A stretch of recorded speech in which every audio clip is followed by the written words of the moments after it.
सब ठीक हो जाएगी। आज तो हमारा गला में ठेस लाग गइल।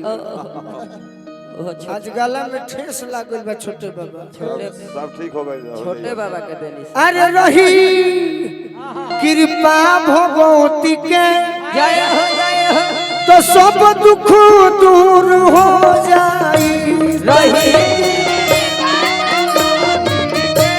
तो सब दुख दूर हो जाई। रही कृपा भगवती के तो सब दुख दूर हो जाई। रही कृपा भगवती तो सब दुख दूर हो जाई। रही कृपा भगवती के सब दुख दूर हो जाई। रही कृपा भगवती तो सब दुख दूर हो जाई। रही कृपा भगवती के जय हो तो सब दुख दूर हो जाई। सब दुख दूर हो जाई। भाव से और ये लाइन भाव से भाव से हाँ पेशाब को क्या जाई सब है। पेशाब को क्या जाई सब है। हाँ हाँ जी भाई लोग 6 बजे समझ लो।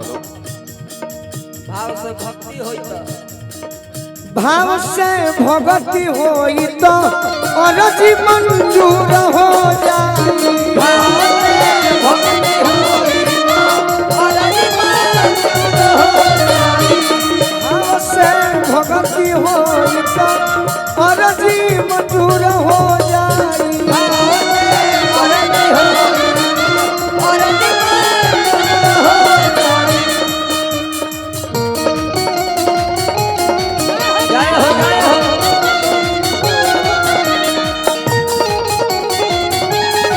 और परसादी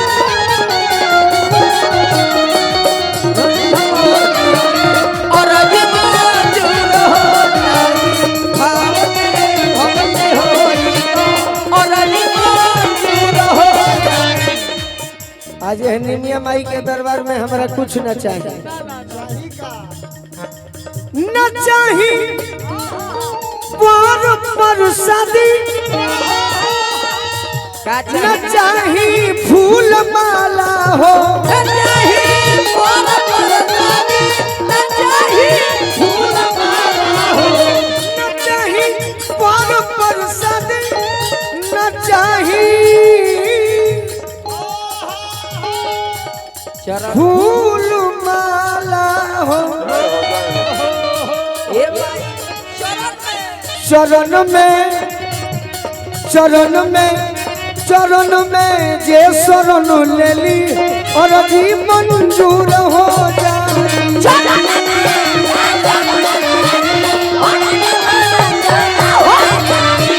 चरण में जे शरण ले ली और जी मंजूर